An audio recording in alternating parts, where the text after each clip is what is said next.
Good afternoon, and welcome to a WorldOregon webinar on the Tigray crisis, perspectives, reckonings, and paths ahead. We'll soon get a proper introduction for the program and the participants. I just wanted to welcome you all. Thank you for joining us for what should be a challenging and important discussion. A special thank you to those who are WorldOregon members who help make this possible. Your membership makes it possible for us to have as many of these events free and open widely. This event is being recorded for posting later on YouTube to help spread the program so more people can hear it. Only those who are panelists or WorldOregon staff will have their video and audio on. Audience members are encouraged to post questions in the Q&A function of Zoom. We will also post in the chat function of Zoom links for resources and information. Please try to keep your questions in the Q&A. It helps for our moderator, Tim DeRoche, Director of Programs, to manage the questions. I'm now going to pass it on to our trustee, Ambassador Mary Carlin Yates, who also happens to be a member of the board of the Atlantic Council that is one of our panelists. Mary, without further ado, thanks, and the baton is yours. Thanks, Derek, and good afternoon, everyone. I said I'm going to be brief because I don't want to take away time from these three outstanding speakers and their wisdom and insights. I have known Ambassador Vicki Huddleston and Cameron Hudson for years, and I admire their wisdom and savvy. I'm meeting Malete Berhanamascal for the first time, but I have watched her interviews, and they are filled with inside knowledge on the Tigrayan situation. So we're in for a special hour. Vicki's diplomatic career in brief, if you can be brief with her career, she was ambassador in Madagascar and then Mali. She was chargé in Ethiopia, Deputy Assistant Secretary for Africa, but she also served in Haiti and in Cuba in challenging times, both places. And some of you may have heard of her book, Our Woman in Havana. She also held, at the end of her career, the very important Deputy Assistant Secretary of Defense in charge of African affairs. That was when we were standing up the Africa Command. And then she has her academic experience both at Brookings and at Harvard's Kennedy School. I could go on, but I think it's really interesting to know that she began this career as a Peace Corps volunteer in Peru. She's an accomplished lady and a friend. Now, Cameron Hudson is also a friend and a colleague, and absolutely one of the smartest people I know about the politics of the entire Horn of Africa. He's currently a non-resident senior fellow at the Atlantic Council, where we worked on Sudan reports together. This followed his full career in government, where he was chief of staff for successive Sudan envoys, and he worked very hard to bring about the successes on the Comprehensive Peace Agreement. Earlier than that in his career, he was with the CIA and their Africa Directorate, and he also served at the White House and the NSC working on Africa, specifically working to stop the genocide in Darfur. So after government service, then he went to the Holocaust Museum and was the director of their Genocide Center, doing groundbreaking work on monitoring and preventing mass atrocities. He's a prolific writer and tweeter, and has quite a following, and he's also fun to travel with. Now, the third speaker, Malete Berhanamascal, I've been working on that name, who immigrated with her family to America from Ethiopia in 1982, specifically from Tigray. Her life and livelihood center in Denver, Colorado, on social justice and human rights. And she does much of this out of her cafe, the Whittier Cafe. I said, imagine a social justice cafe. I think every city needs one. Born herself in a Sudanese refugee camp when her parents fled from Tigray in an earlier battle, Malete is also the founder of the Ethiopian Community Center, where she's a journalist and an activist. She's traveled to Sudan recently to interview these Ethiopian refugees, the Tigrayan refugees. Then she speaks to congressmen and senators and advocates. So, and I also am sorry to say that she has lost at least 9 members of her own family in this conflict. And I listened when she passionately spoke out about women and children carrying the largest burden. So kudos to World Oregon for assembling the speakers and for picking this subject, especially at a time when, once again, for the fourth time, the Ethiopian government is bombarding the Tigray region. And it's also a time when the UN human rights workers or humanitarian workers are being expelled, and even local people like Medical Teams International are having a hard time reaching those in need. So thank you, the three of you, for being our speakers, and thank you to the audience for tuning in. Now, over to you. Great. Thank you so much, Mary Yates. This is Tim DeRoche, the Director of Programs for World Oregon. You're just going to hear my voice. You're not going to see me. I want to keep the attention on our speakers. If you're following this in the news, it is a very, very complex issue with a lot of players on both sides. We probably have people in the audience who don't know the full extent of the issue. So in some ways, we're going to look at, what is the issue? Who are the players? How is this unfolding? What does the international community, what responsibility do they bring to this? And I think what we'll do is we'll start with Ambassador Huddleston. We will jump over to Melete Biranana Mascal, and then we will circle back with Cameron before we take questions from the audience. So, Vicky, putting on your former ambassador hat, your diplomacy hat, where is the current administration at with this, and what is the discussion in your community around the bigger issues and the challenges ahead? Well, thank you, Tim, and thank you, Derek and Mary. It's lovely to see you, and thank you for the introduction. It's also good to see you, Cameron. I remember you well, and welcome, Melete. It's wonderful that you're keeping the world informed about what's happening in Tigray. I think perhaps the way to start this is to say that history repeats itself, and nowhere like Ethiopia. Ethiopia is one of the few countries in the world that's never been colonized. It has the second largest population in Africa, and it had the fastest growing economy. It was looking like the future of Africa. And now Ethiopia's past has caught up with it. And it's ironic because the players, in fact, are the same. It is the government of Ethiopia, it is Tigray, and it is neighboring Eritrea. And two of the major protagonists are also the same. And that's the president of Eritrea, Isaias Afwerki, and the commander of the Tigrayan Defense Forces, General Satcom. So let me talk a little bit about the history. Ethiopia's 2,000-year-old history ended when a group of army enlisted and some officers overthrew the Emperor Haile Selassie. And I think all of us remember Emperor Haile Selassie. They killed him, they smothered him with a pillow, and they turned to Marxist-Leninism. And they ruled from 74 to 91.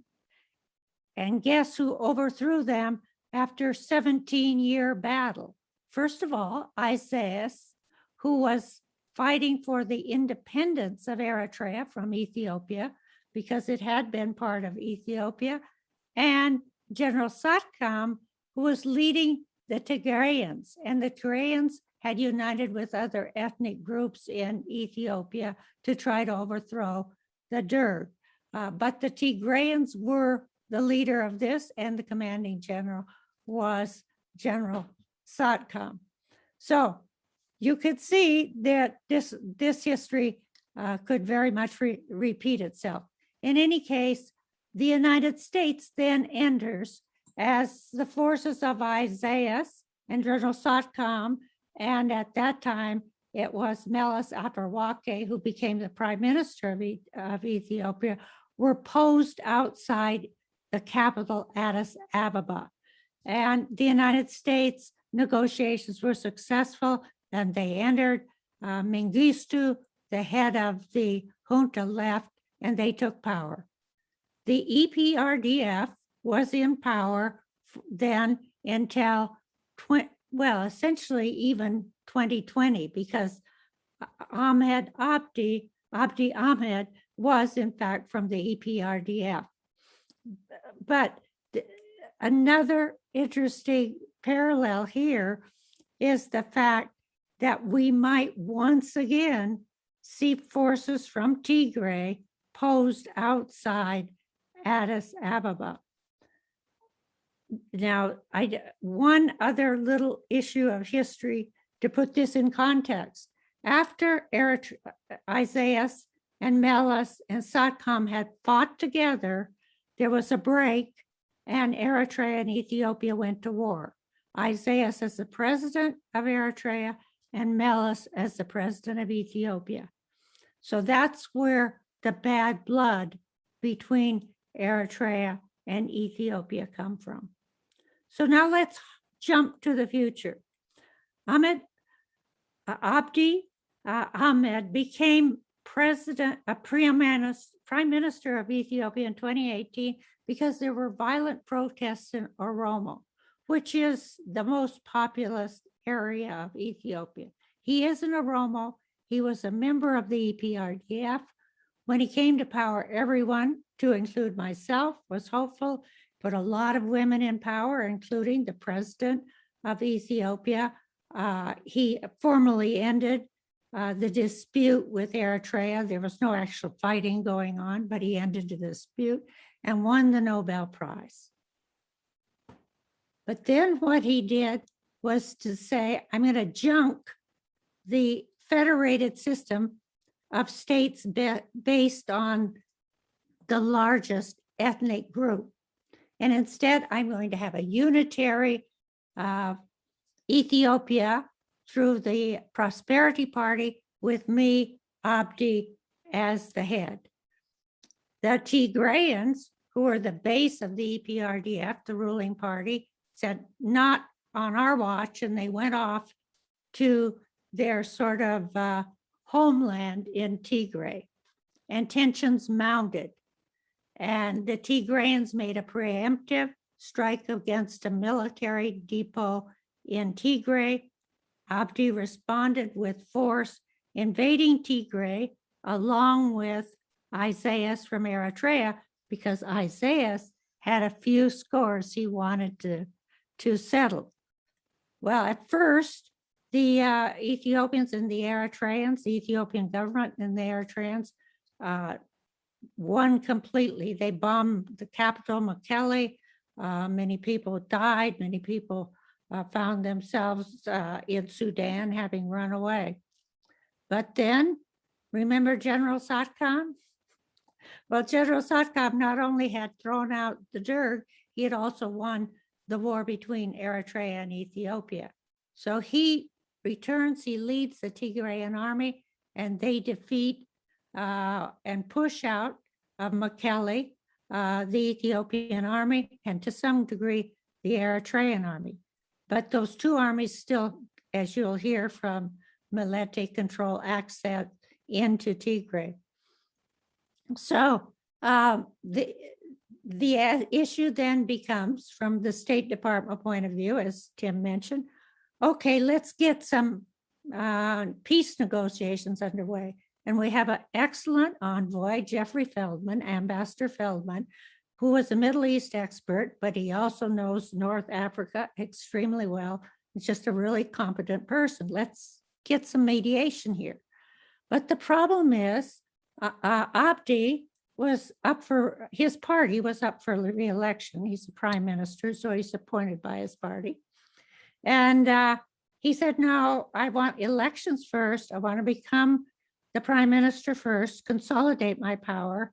And also in the meantime, I can buy arms from Turkey and the Middle East, and I can recruit new people into my army because they had been pretty devastated. So he did that. And then he launched a final offensive. So Abdi's going to crush the Tigrayan rebels with the help of his good friend Isaias from Eritrea, and he's going to firmly establish this unitarian state of which he will be the head. All does not go according to plan. Despite again bombing Mekelle just a few days ago, the Tigrayan Defense Forces, which I refer to as TDF, have repelled the advance, and now Abdi is in a very serious situation. And not only Abdi, but maybe Isaiah as well. So here's why. The TDF is in the Amhara province. From Amhara, they join up with the Oromo Liberation Forces, which adds to their ability, and they move down toward Addis. So you could see, if they are successful, once again, rebel forces from Tigray on the outskirts of Addis, and one would hope that the United States once again would intervene so that there would not be some kind of tragedy in the capital city, Addis Ababa. At the same time, the other wing of the Tigrayan Defense Forces are moving down the Afar region, which, if they reach Djibouti, which is Ethiopia's opening to the sea, will cut off Ethiopian government from its port. And the only thing that can be done here is if Isaiah intervenes. Eritrea now has 5 divisions in Ethiopia, but they're holding back a little bit, because here's where history comes in again.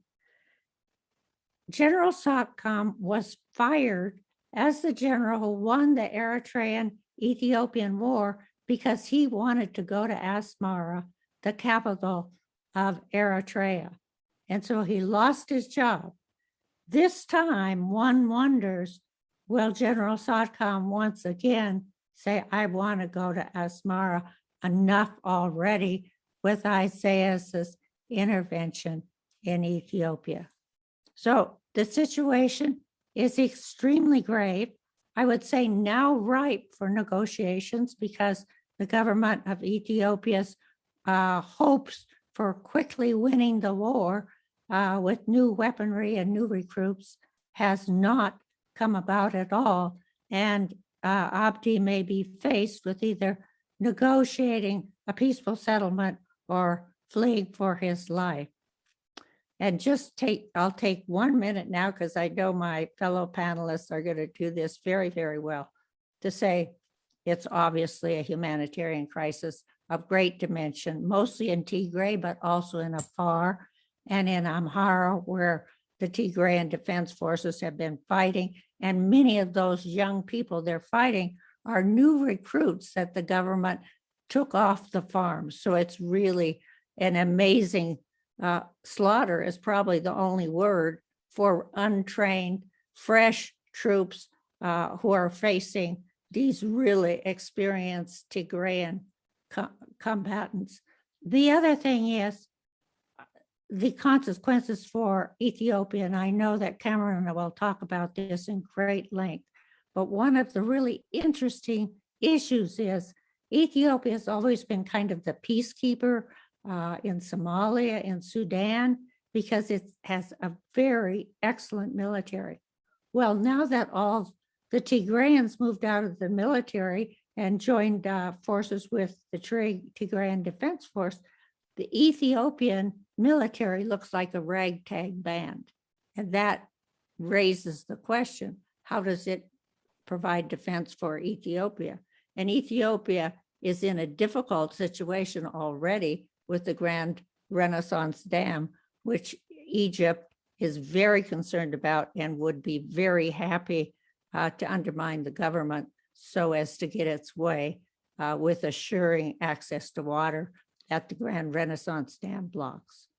So there you are, the history and the present. History does repeat itself. Thank you. Thank you, Ambassador. Really wonderful perspective and insight. When we look at conflict and mass atrocity, it is oftentimes easy to lose sight of the human in the equation, because it is an abstraction to think of tens of thousands of people. So, Mileta, thinking of the human story in this, and the Tigrayan population, both here and over there, talk to us about what you know on the ground and how the expat communities are responding to this, and give us a little bit of background on this if you can. Thank you, WorldOregon, and everyone who's here today to talk about this issue. Tigrayans have felt a little bit alone for over the last almost year, feeling like oftentimes we're having to fight for ourselves. And so when I follow Cameron, and he's done such a good job on speaking up about the atrocities and the things that are happening. And so I'm grateful to him for doing that and for having this opportunity.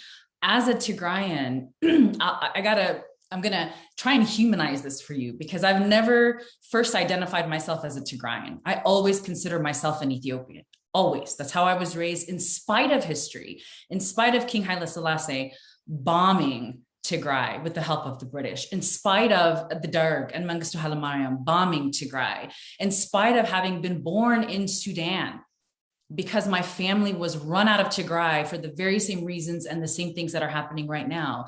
I still was always taught and was raised as an Ethiopian. That has been challenged over the last almost year. It'll be a year in November. And I have to tell you, so I was a full-time journalist in my past life for over 10 years. And so I have some professional training. And so when this first started, and as you all know, all of the communications were shut down in Tigray. We literally couldn't speak to our families. And I'll never forget, it was the evening of the elections in the United States. And one friend came over because it was still COVID, so no big parties. And one of my friends came over and she was in tears. And I remember looking over at her and saying, "No, don't cry. Trump is losing." And she says, "No, they're bombing Tigray." And I was in complete disbelief. And so that was the start of our nightmare. We didn't even get one night. We had just come off the elections, a tough election season in the United States, thought we were going to have a night of rest and success. And instead, we learned that our families were being bombed, and we couldn't reach them. We couldn't get through. So for the past year, our families have had no electricity, no telephones, no running water. Imagine that in the midst of a global pandemic, no running water. So no cleanliness to help you not catch this disease that's killing so many people.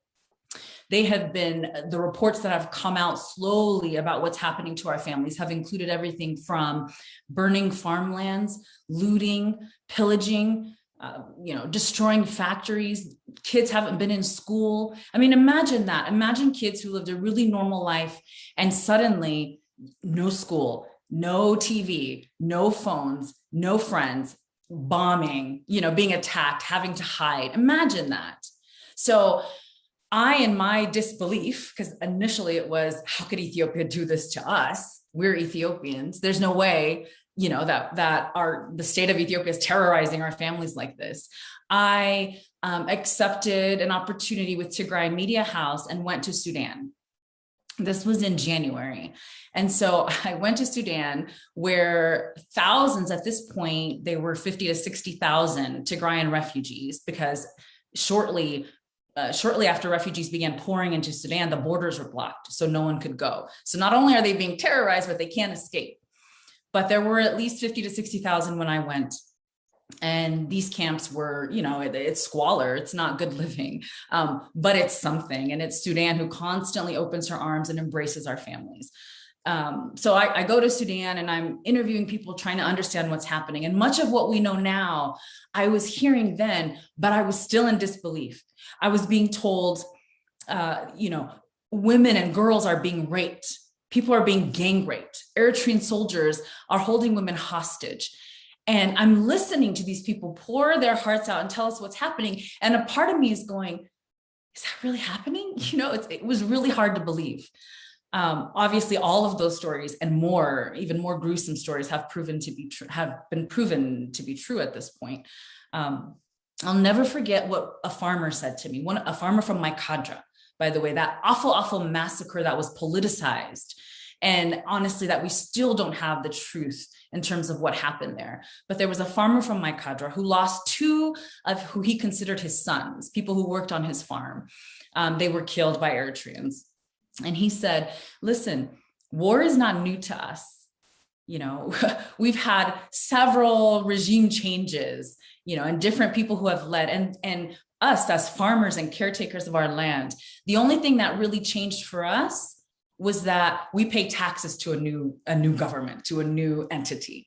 What they didn't expect were the land grabs, were the gang rapes, were the ethnic cleansing, bodies being killed, you know, people being shot and thrown into the Tekeze River and their bodies flowing down rivers over international borders into Sudan. That's not what they expected.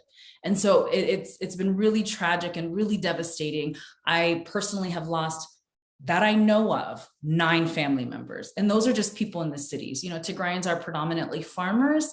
Most of them live, you know, in rural areas. We have been unable to reach any of those people up until now. So I know I have at least one cousin who was raped by Eritrean soldiers and was pregnant. I don't know if she's still pregnant. Women cannot even get basic needs met.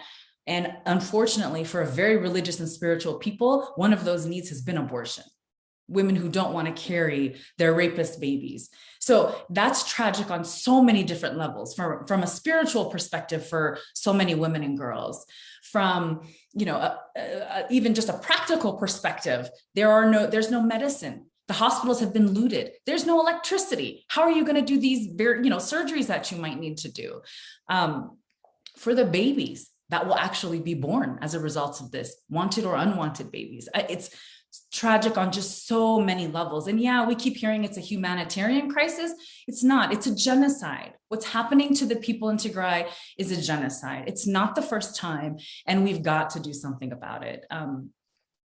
The other thing that I want to bring up is for Tigrayans in terms of how do we talk about this now? Because we were in we went from denial to a really deep pain and sort of a self-examination of like, who are we and what is this and how do we fit into the story of Ethiopia, and to a place of resistance now, and to a place of fighting back, and to a place of survival. So for Tigrayans, we see this as a very existential fight. This is a fight for survival. It's a fight for our families and for our people. It's not a fight of power, as some people want to describe what's happening, and why Tigrayans are fighting back, and why they're now, what we hear at least, is that they're in Dese on the way to Addis Ababa. And you hear things from the Prime Minister, Abiy Ahmed, where he says, okay, we will loosen the blockade, the humanitarian blockade, if the TDF retreats and goes back to Tigray, essentially admitting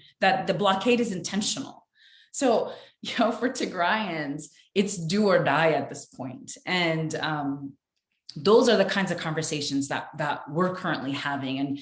And, you know, there's been a lot of criticism of the international community, a lot of criticism about how the UN has or hasn't responded, and Antonio Guterres' concern and deep concern and more concern and all the concern, and not enough action. But I do give a lot of credit to the Biden administration and how much they have spoken up. And, you know, I do hope that the sanctions come down. I do hope that Ethiopia is held accountable. Something's got to give, because if I'm just one simple person and I've lost 9 family members only on my mom's side of the family because I can't reach the other side, you can only imagine how devastating this war is and continues to be on Tigrayan people. I think we're going to have more time to talk and answer questions later, so I won't keep going. The only other thing that I'll say is the situation in Addis Ababa. We talk a lot about what's happening to Tigrayans in Tigray, but there are Tigrayans all over the state of Ethiopia, and there are literal concentration camps in Addis Ababa that different, you don't have to take my word for it. Just, you can Google and read stories of various news outlets who are talking about people who have disappeared, you know, into these camps. There are stories that say there are children being held in some of these camps. I was calling an uncle pretty much every day when it started, who lives in Addis Ababa. And they say that the phones are monitored and there's a really intense spy operation in Ethiopia where they listen to all your phone calls. And, part of me is like, but is it really? Well, my uncle was jailed, and I wonder how much that had to do with me and my constant calls. And fortunately, he was able to get out. But since then, we've stopped communicating and stopped talking. So it's a devastating scenario. Every video that comes out is very traumatizing. At this point, there's no question about what is happening to the people of Tigray.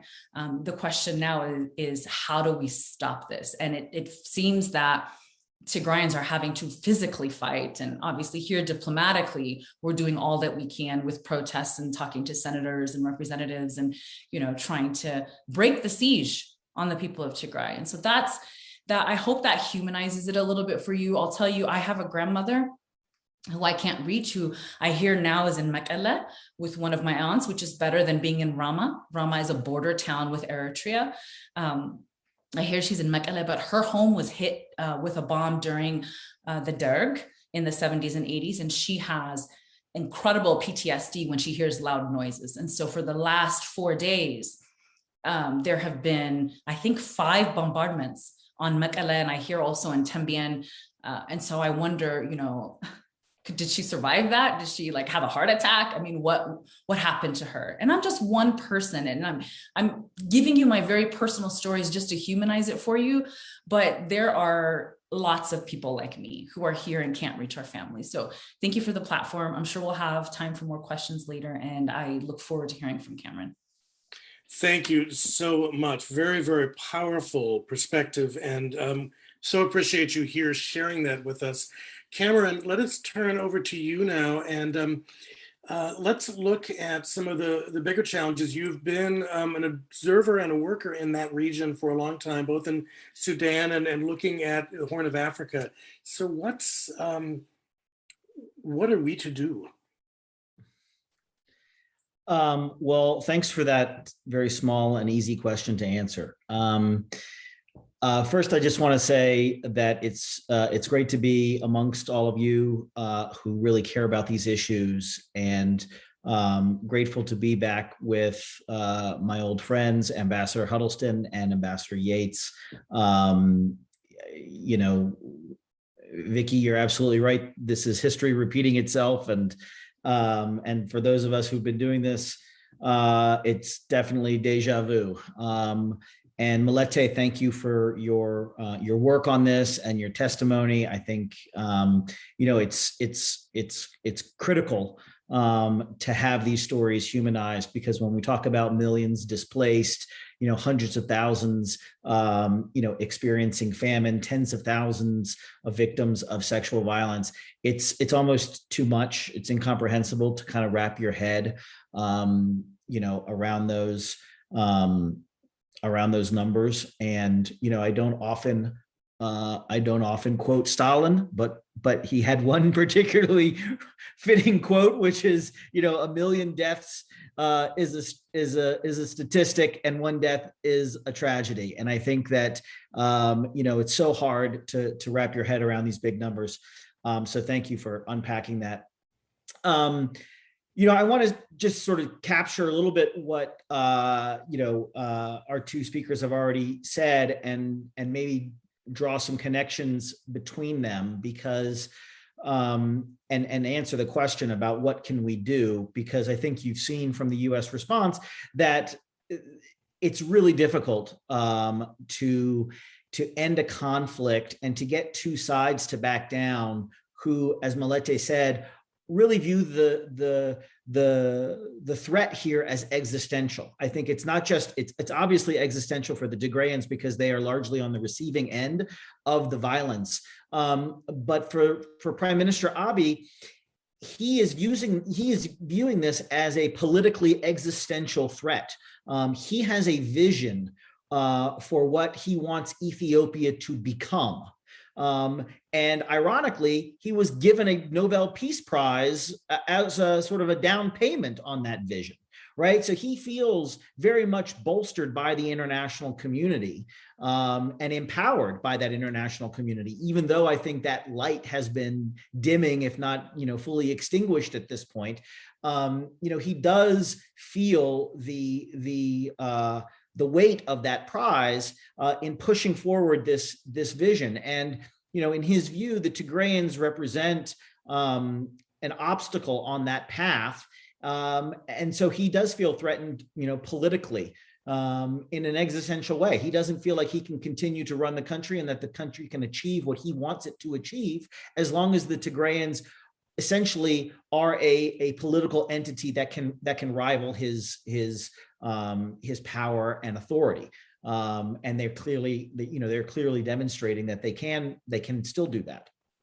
So, when you have two sides locked in very much an existential struggle, the United States is stuck in a difficult position, frankly. I think one of the things that challenges U.S. policy and has challenged it is, and Ambassador Huddleston alluded to this, for so long, since the previous Prime Minister Meles Zenawi came into power and the Ethiopia-Eritrea war ended in 2000, Ethiopia has really been a rock of stability that the United States has relied on in the Horn of Africa and frankly in the broader African context. They have been traditionally the largest contributor to UN peacekeeping operations all over the continent. So not just in neighboring Somalia or Sudan, but in a host of countries near and far. And so they have been a very active and involved international actor that the United States has relied on. Clearly in the kind of post 9/11 movement of enhanced kind of counterterrorism cooperation, Ethiopia very much stepped up and was a close ally in that fight. Ethiopia is the headquarters of the African Union, which has a gleaming new headquarters building. It's something that the United States has invested in financially and diplomatically. And what we've seen is Ethiopia very cannily leveraging its host nation status to quiet the organization, the African Union, and to quiet regional neighbors. Ethiopia has been a very powerful actor across the African continent. And what we've seen, a lot of times what we look for, we talk, in a kind of a trite way about African solutions to African problems, but in many respects, we do want the neighborhood to own these issues. And so, I was very much involved in the Sudan peace process, where it was a regional organization that led the United States, the United Kingdom, Norway. We were sort of that outside influence, pushing, incentivizing, and pushing that peace process forward. We're not seeing the African states play a role, even though it is now spilling over. The effects of this conflict are spilling over into other states. We're seeing obviously a refugee crisis now playing out on the border with Sudan. Sudan, which is experiencing its own transition to democracy right now, is in a very, very fragile state.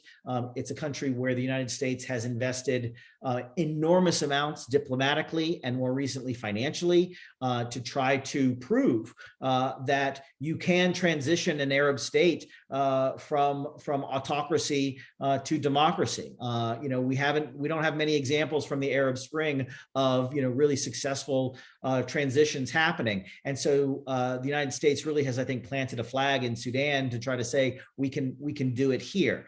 That transition is under threat. It doesn't help that the anchor state, the state that has traditionally played the role of internal mediator, internal peacemaker in Sudan, which is Ethiopia, is absent from that peacemaking front. Not only is it absent, it is perhaps now a malign actor in what's going on. We're seeing a border conflict, the kind of nascent border conflict that's been brewing, separate from the refugee crisis that already exists. over some disputed territories between Sudan and Ethiopia. So further complicating the regional picture. Vicky mentioned the Grand Ethiopian Renaissance Dam. This will be the third largest hydroelectric dam in the world. It's a dam that Ethiopians have contributed to. So when it was initially conceived of, the World Bank thought it was too big, too expensive, and so the Ethiopians said, "We're going to raise the money ourselves." And so you saw almost like war bonds, like we had here in the United States, Ethiopians sending checks. $5, $10, $100 to their embassies and sending it to the government. So there's a lot of national pride that has been built up and that the prime minister has capitalized on and turned into political momentum for himself. So this dam project, which frankly threatens Ethiopia or threatens Egypt's livelihood, threatens Sudan's livelihood, because there's some pretty big outstanding questions that have yet to be resolved about what happens when there's a drought. Is Ethiopia going to release water down the River Nile so that the Egyptians will have water to drink, since 95% of potable water in Egypt comes from the Nile? So consequential questions remain unresolved and unanswered. And as long as this conflict in Tigray continues to fester and distract the government, it's going to continue to put pressure on other parts of the region that are facing their own instability. And so, the region is itself, I think, has a history of being unstable. It has been very much prone to famine, conflict, migration. So a lot of challenges have always, plagued the region. And for a period of time, for about a decade, it looked like some of that was behind us. As Ethiopia in the sort of early 2000s, came into its own. I want to emphasize, though, that not all Ethiopians felt that way. We have to understand, as Vicky said, we're talking about a Tigrayan population of roughly 6 million people in a population that's about 110 million people. Who for the better part of 20 years essentially held every important position at the federal level and in the military and in the intelligence service. So it was very much a minority that was administering the country. Now, from a US perspective, I think for a long time, we felt great safety and security in that, because they brought a measure of stability to the broader region and were a partner in broader kind of foreign policy objectives that the United States had. That isn't to say, though, that there were not problems at home. The Tigrayan leadership was not a model of democratic governance by any stretch. There were political prisoners. There was repression of political parties. There was division. Now, of course, the government did a very good job of keeping a lid on all of those kind of ethnic and regional problems, but there is a lot of resentment that many Ethiopians still harbor over the Tigrayan leadership and that during that period. And so these are parts of Ethiopia's history that it has to contend with. And I think it is not sufficient for the prime minister now to make an enemy of the Tigrayan people. He can pick a fight with the Tigrayan potentially leadership of the TPLF, who was part of the previous regime, a regime which, by the way, he was a part of himself and came up through those ranks. So all of that to say, it's a very complicated region, and I say all of that because the question I get a lot is why hasn't the United States applied kind of sanctions or other punitive measures to Ethiopia? And I just want to touch on that briefly. First of all, sanctions are a rather blunt instrument. We've been getting better at how we use them. But if you look at neighboring Sudan, which was under sanctions for the past 30 years, it had a crippling effect on the average Sudanese. Military leaders and politicians are very adept at evading US sanctions and living quite comfortably under sanctions. It's typically the average citizen in these places who we don't want to impact, who are the most impacted, carry the burden there. And so I think, number one, the US has learned a lot about the effectiveness of sanctions and is, I think, resistant to use them, number one. Number two, I think that the United States has been holding out hope. I think it's a lost hope, but they've been holding out hope that somehow Ethiopia can return to that Ethiopia that we want to see, that Ethiopia that is stable, that is a net exporter of peacekeeping and stability and prosperity.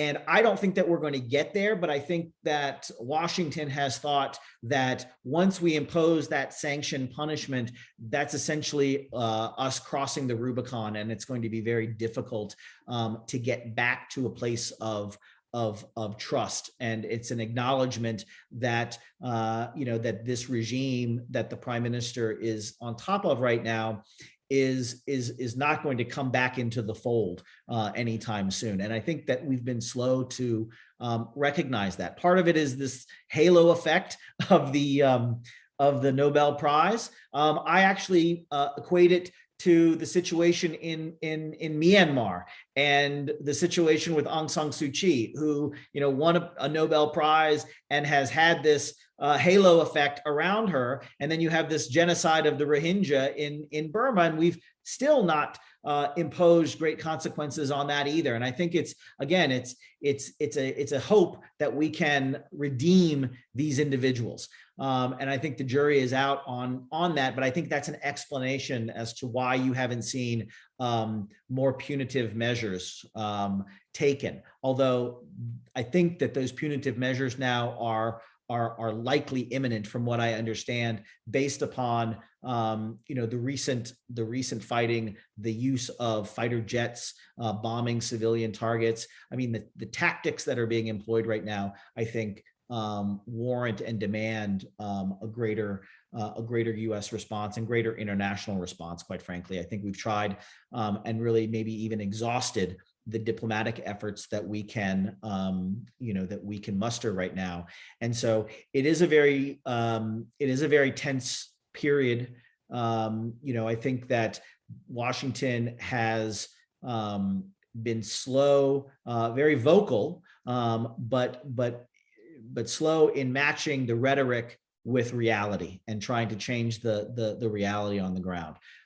They're going to be under increasing pressure to do that right now, as we are entering into a dry season where there's a lot more ability to move. My fear is that as the Tigrayans continue to fight and continue this struggle, they are going to have to reach out to allies outside the country for resupply, for humanitarian assistance, for rearming, all of the things that they need to survive, both militarily and from a humanitarian basis, have been cut off to them.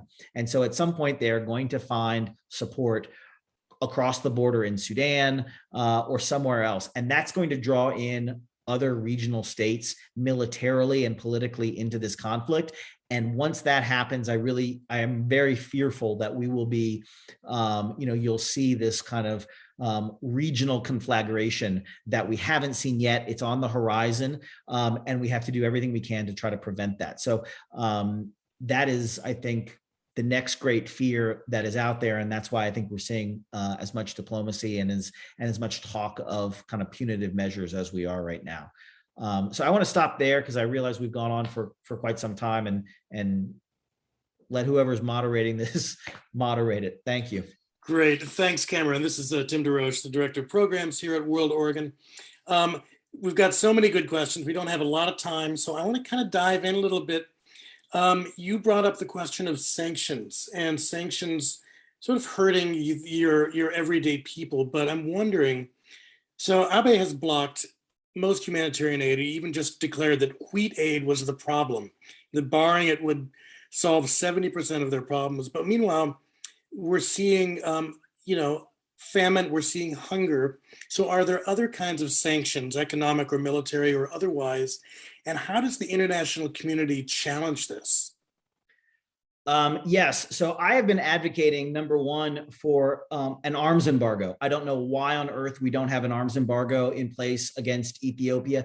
We know very well that Ethiopia has been on a buying spree recently, arms from Turkey, arms from Korea, China, Iran. It recently bought armed drones from Iran. So clearly at the UN Security Council, where you would impose a global arms embargo, Ethiopia is largely being protected by China and Russia, who view this conflict as what they would call an internal matter. And so they have essentially blocked any kind of forward momentum that we would normally look for out of the UN Security Council. That has just not happened, and I don't expect them to change their view on this. But the United States and the EU could impose an arms embargo. Now, the Ethiopians and the Tigrayans are not buying weapons from the United States and the EU. So you might ask, well, what's the point of that? I think there's a moral argument to be made. Number one, that we want to do everything in our power, even if it's just a demonstration effect, that we are trying to prevent the influx of arms into this conflict. That's number one. Number two, I do think that it sends a powerful message to our allies who might be thinking of profiting from this. So I don't understand why we haven't done that yet. That's the first thing. The second thing that is under consideration right now, we have a trade preference program with the entire African continent called the Africa Growth and Opportunity Act. Ethiopia benefits greatly under this because they have a small but important manufacturing sector. Brands like Tommy Hilfiger, Victoria's Secret manufacture a good number of garments in Ethiopia that is subject to US trade preferences. So they enter into this country duty-free. The administration right now is looking to rescind that duty-free access to the United States. That would end up costing Ethiopia potentially several $100 million in lost revenue. You could also see some of those US corporate entities that are manufacturing garments there move to other locations in Africa, which are benefiting under that same program. Again, the problem with something like that is the vast majority of people who are employed in those factories are women. The vast majority of the people who are employed in those factories have nothing to do with the Tigray conflict. These are, people employed in vastly different regions. They are not political. They are not associated with this. So, there are two ways to look at that. One is, as I think Prime Minister Abe will look at it, is here goes the United States punishing us unnecessarily. And he will use that as a way to deflect, to rally his supporters to say, I'm under siege by the Americans now because of this. And we see autocrats around the world using this excuse when the United States imposes sanctions. What I think the United States would like to see from a move like this is for all of those women, unionized workers, all of the factory managers and the business associations in Ethiopia going to the prime minister and saying, you need to stop this war because we're going to lose hundreds of millions of dollars. We're going to lose jobs that we won't recover from. And so I think the way the US looks at it is, how can we create domestic pressure on Prime Minister Abiy to change his policies?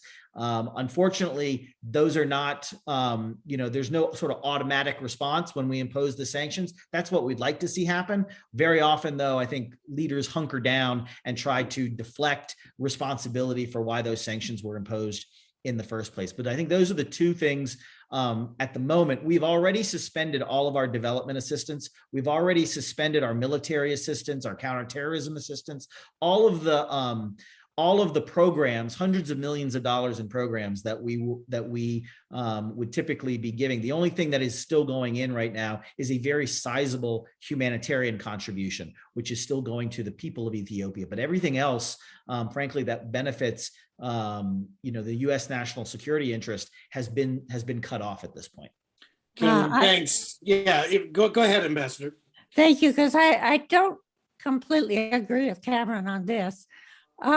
Number one, humanitarian. The United States needs to do more. And this is just as difficult as anything, because since the government is not letting in the trucks that are carrying the food, the medicine, the shelter, how do we get it in?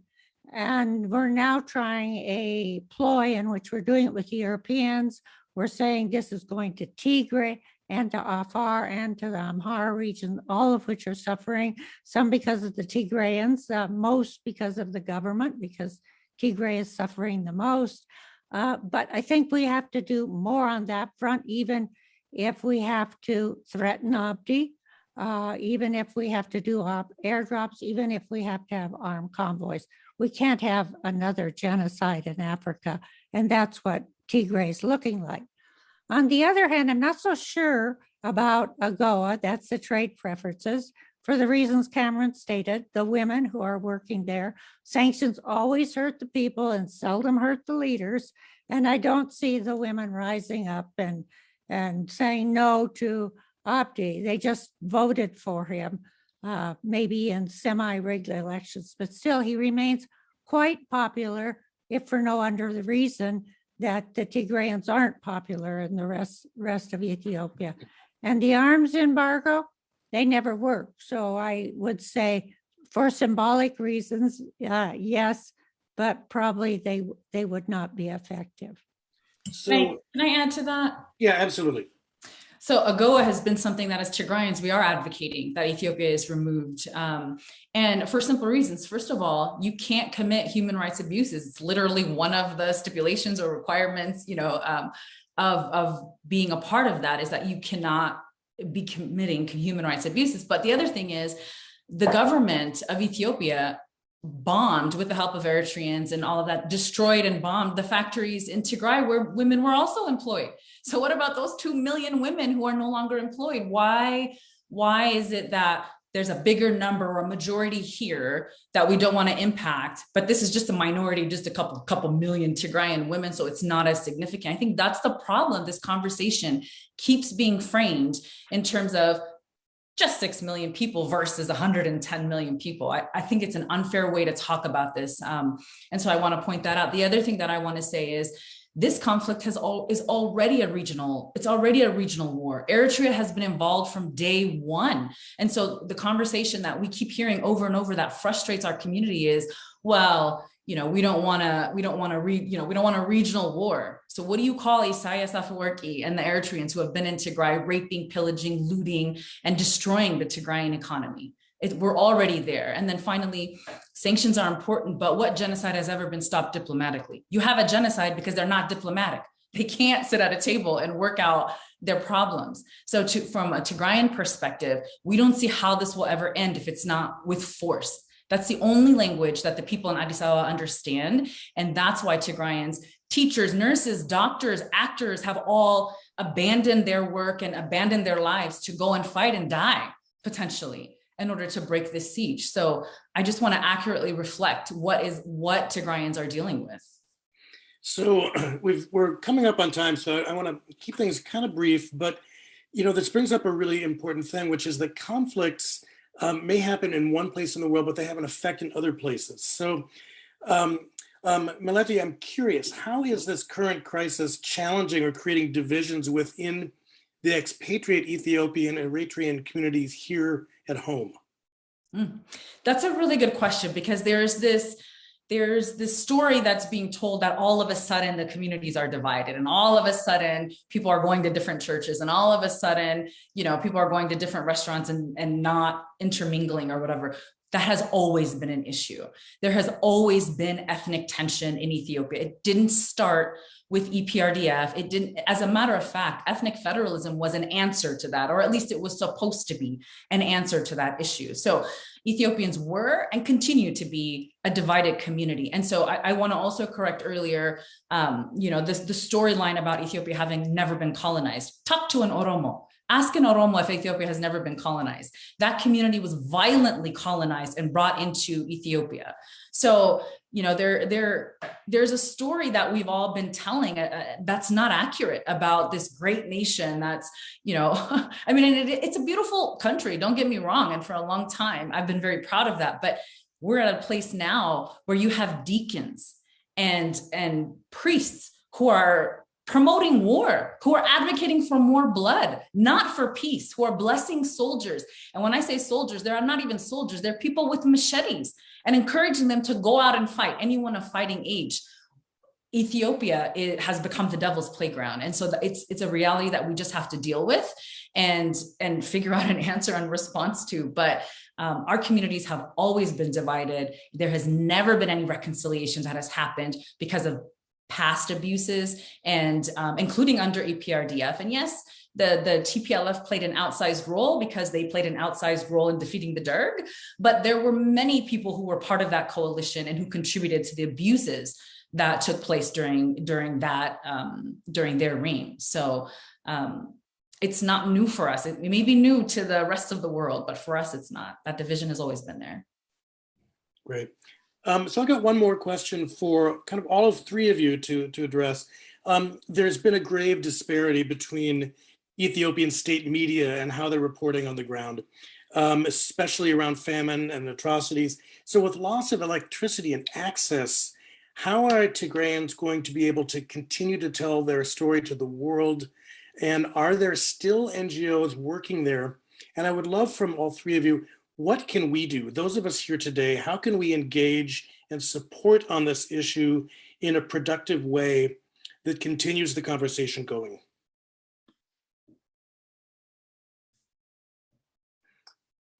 Oh, okay. I'll start just because what I think we've missed a little bit.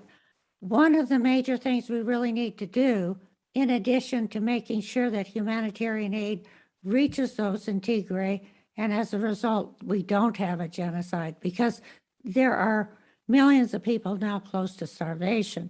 But the second is if we need to sanction anybody, if we need to have an arms embargo, it's against Eritrea and Isaias. I mean, Isaias is a dictator. He's a troublemaker in the region, and we really need to focus on his role in Ethiopia, because the government of Ethiopia would never have gotten as far as it's gotten had it not had Eritrea and Isaias as an important ally. So maybe we should begin there along with the humanitarian. Great. Thank you, Ambassador.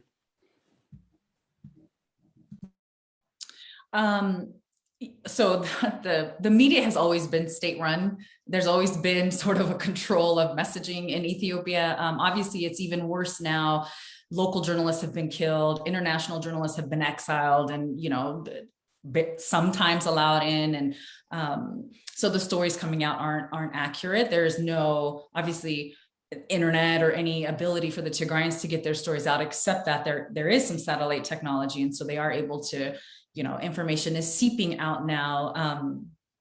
We need to demand that Ethiopia lifts the siege. If Abiy Ahmed doesn't want to further destroy Ethiopia, I mean, look at inflation in the country. Look at, everything, by every measure, he's failing the country. So if there's an effort to try and save Ethiopia and the average Ethiopian, it's not about a sanction. It's not about AGOA, for example. It really is that he needs to lift the siege off the people of Tigray so that we can get accurate information, so that we can do the investigations that we need to do, bring everybody to the table and have a chance at, just saving the everyday person. I don't care about whether Tigray stays a part of Ethiopia or doesn't stay a part of Ethiopia. That's the framing that the world wants us to have. That's not our fight. Our fight is simply to save our families and get the information out. And so if Abiy Ahmed could just lift the siege, so many things could stop and we could actually move forward, and that would benefit everybody. Great. Cameron? Yeah, no, I agree with everything that's been said. There, the problem is I go back to this idea of these sides facing an existential threat, and when both sides think that they cannot, they face an existential threat from the other, it's really difficult to find common ground when it's that black and white. And so there's no question that nothing can happen as long as this region is cut off from humanitarian assistance. We can't contemplate a ceasefire. We can't contemplate a diplomatic breakthrough. We can't contemplate any of that as long as there's as long as there's a blockade on this region. So I think that has to be the focus. That has to continue to be the focus of all of this. And if we can't get there, then I think you're going to see a further ratcheting up of pressure from abroad, from the United States and others. I'm just not convinced, as Ambassador Huddleston said, I'm not convinced that pressure is going to yield the results. I think that what we're going to have to see is some kind of battlefield victory. And I'm very fearful of what that looks like, because I think it will come at a very, very high human cost and economic cost. But I think that is what it's looking like right now is going to take to solve this. And that's a really terrifying prospect. So, Melody, I want to thank you for being with us, sharing your perspective. Cameron, really fantastic. All three of you have, you really helped shape what is a very, very complex issue and our understanding. So I want to thank you, and I want to invite Derek back to take us out into the day. Thank you, Tim. Thank you, panelists, Ambassador Cameron, Letty, and Ambassador Mary Carolyn Yates for introing things. Tim, thanks for moderating. Audience, appreciate the good questions. Sorry we ran out of time to ask them all. We will be posting this later on YouTube. Encourage you to tune into future programs. Next week, we're going to have a discussion about the film Myanmar Spring, about the terrible, challenging situation in Burma. And we have some other interesting programs coming up. And we encourage you to check out our website, worldoregon.org, to sign up for these. Thank you again for joining. Thank you, panelists. Thank you, audience. Stay safe. All the best.